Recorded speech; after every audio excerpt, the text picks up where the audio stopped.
कभी सोचा है कि हमारे पृथ्वी के अतीत, वर्तमान और भविष्य को समझने की चाबी कहाँ छिपी हो सकती है? शायद दुनिया के सबसे ठंडे, सबसे सूखे और सबसे तूफानी महाद्वीप में।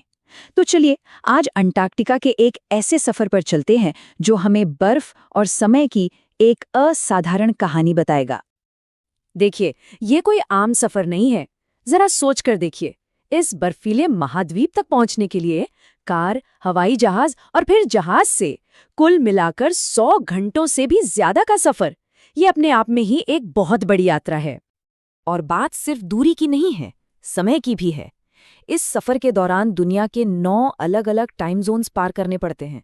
हर एक जोन को पार करते हुए ये एहसास और भी पक्का होता जाता है कि हम अपनी जानी पहचानी दुनिया से कितना कितना दूर जा रहे हैं। समय और दूरी के अलावा प्रकृति की विशाल ताकत का भी सामना करना पड़ता है। 3 बड़े-बड़े महासागरों की लहरों को चीरते हुए जहाज आखिरकार उस मंजिल की ओर बढ़ता है जिसे दुनिया का अंत भी कहा जा सकता है। लेखिका तिशानी दोशी इस एहसास को बहुत खूबसूरती से बताती हैं।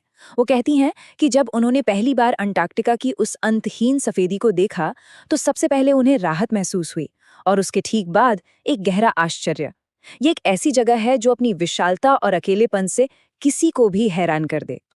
तो अब इस निजी सफर से हटकर हम इस महाद्वीप के गहरे भूवैज्ञानिक इतिहास में चलते हैं। ये सोचना भी मुश्किल है, पर एक वक्त था जब भारत और अंटार्कटिका दोनों एक ही विशाल जमीन का हिस्सा हुआ करते थे।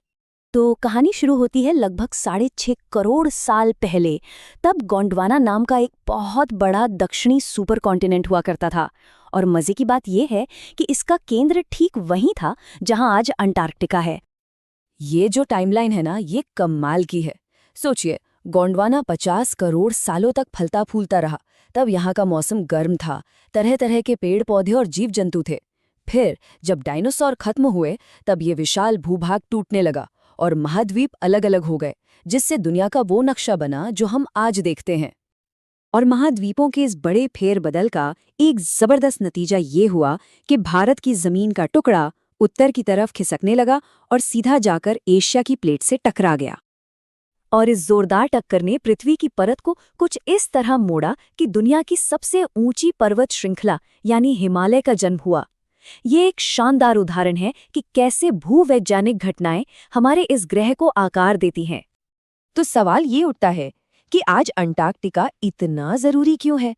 इसका जवाब ये है कि ये हमारे ग्रह के अतीत, वर्तमान और भविष्य तीनों को समझने की कुंजी है। इस बात पे जरा गौर कीजिए। पृथ्वी पर जितनी भी बर्फ है उसका 90% हिस्सा अकेले अंटार्कटिका में जमा है। ये सिर्फ एक आंकड़ा नहीं है, ये हमारी दुनिया की जलवायु के संतुलन के लिए एक बहुत जरूरी स्तंभ है। और जो बात इसे सच में दिलचस्प बनाती है वो ये है कि इसकी बर्फ की परतों में 5 लाख साल पुराने कार्बन रिकॉर्ड कैद हैं। ये हमारे ग्रह के वायुमंडल का एक अनमोल प्राचीन इतिहास है जो बर्फ में जम गया है।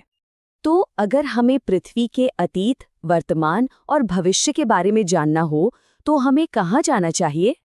इसका जवाब एकदम साफ है, अंटार्कटिका। ये दुनिया की एकमात्र ऐसी जगह है जो जलवायु परिवर्तन को समझने के लिए सबसे साफ और सीधे सबूत देती है। अच्छा, अंटार्कटिका के इतिहास को समझने के बाद एक और नजरिया देखना जरूरी है।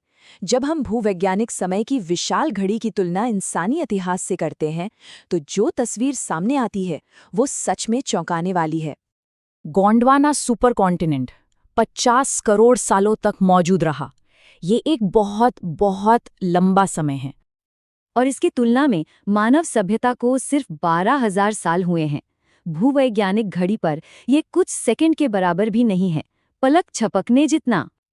और इतने कम समय में ही हम इंसानों ने इस ग्रह पर काफी उथल-पुथल मचा दी है। हमने प्रकृति पर अपना दबदबा तो बना लिया है, लेकिन इसकी एक बड़ी कीमत भी चुकाई है। लेकिन अंटार्कटिका सिर्फ चेतावनी ही नहीं देता, बल्कि एक बहुत जरूरी सबक भी सिखाता है। ये हमें बताता है कि कैसे छोटी-छोटी चीजें भी बहुत ज्यादा मायने रखती हैं। चलिए फाइटोप्लैंक्टन की कहानी देखते हैं। ये समुद्र के बहुत छोटे पौधे हैं जिन्हें ओजोन परत सूरज की किरणों से बचाती है। यही पौधे पूरे दक्षिणी महासागर की फूड चेन को जिंदा रखते हैं। अब अगर ओजोन परत कमजोर होती है तो इन पौधों पर असर पड़ता है, जिससे न सिर्फ समुद्री जीवन बल्कि पूरी दुनिया का कार्बन साइकिल भी खतरे में पड़ जाता है। यहाँ से एक बहुत बड़ी सीख मिलती है, छोटी चीजों का ध्यान रखिए और बड़ी चीजें अपने आप सही हो जाएंगी। ये एक ऐसा संदेश है जो सिर्फ अंटार्कटिका पर ही नहीं बल्कि हमारी जिंदगी के हर पहलू पर लागू होता है। इस यात्रा का सबसे यादगार पल शायद तब आया जब लेखिका और उनके साथियों को असल में समुद्र के ऊपर चलने का मौका मिला। ये एक ऐसा अनुभव था जिसने उनका नजरिया ही बदल दिया। उनके पैरों के नीचे 1 मीटर मोटी बर्फ की चादर थी और उस चादर के नीचे 180 मीटर गहरा जिंदा सांस लेता हुआ खारा पानी। ये एहसास कि वो एक विशाल जीवित इकोसिस्टम के ऊपर खड़े थे, सच में हैरान करने वाला था। और ये सफर इस आखिरी सोचने पर मजबूर कर देने वाले सवाल पर खत्म होता है। कैसा होगा अगर अंटार्कटिका फिर से वही गर्म जगह बन जाए जो वो कभी हुआ करता था? और क्या हम इंसान उसे देखने के लिए यहाँ मौजूद होंगे? ये एक ऐसा सवाल है जो हमारे ग्रह के भविष्य और उसमें हमारी जगह के बारे में बहुत गहराई से सोचने पर मजबूर करता है।